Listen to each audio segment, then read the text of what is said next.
গণতান্ত্রিক দলের প্রার্থী হিসাবে মনোনয়ন দাখিল করিল।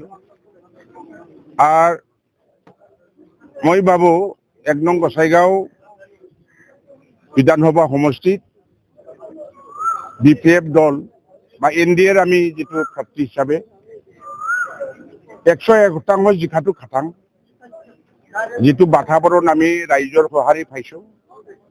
ইয়াত পুৰুৱাই দিব পৰা কোনো শক্তি নাই। নিৰ্বাচনেৰ যেতিয়া ভোট গণনাৰ সময় হয় ৰিজাল্ট, তেতিয়াই গম পাব। যিবিলাক ইয়াত বেলেগ বেলেগ দলৰ পৰা ক্যান্ডিডেট দিছে, ইহঁতৰ কোনো ইয়াত ইমানখিনি ভোট অৰ্জন কৰিবলৈ সক্ষম নহয়। ইহঁতৰ যেটো মানি, যেটো আৰ্নেজমেন্ট বুলি কোৱা হয়, এইবিলাকে কিন্তু খাটাই ল'ব পাৰে। এনেকে এটা গোসাইগাঁও 1 নম্বৰটো। আৰ এইটো ইয়াৰ পৰা মই বিধানসভাত গৈ গোসাইগাঁও বিধানসভাটো বর্তমান যেটো আগত 28 আছিল, রিডিলিমিটেশন হওয়ার পর 1 নম্বর হল।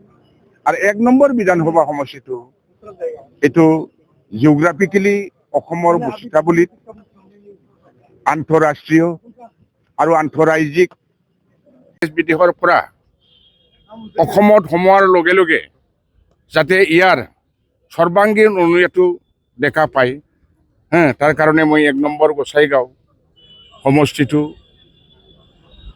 BCC তৰফৰ পৰাই হোক বা বিধানসভাৰ তৰফৰ সৰ্বাঙ্গ উন্নয়নৰ কাৰণে মই কাম কৰিবলৈ আগবাঢ়ি যাম।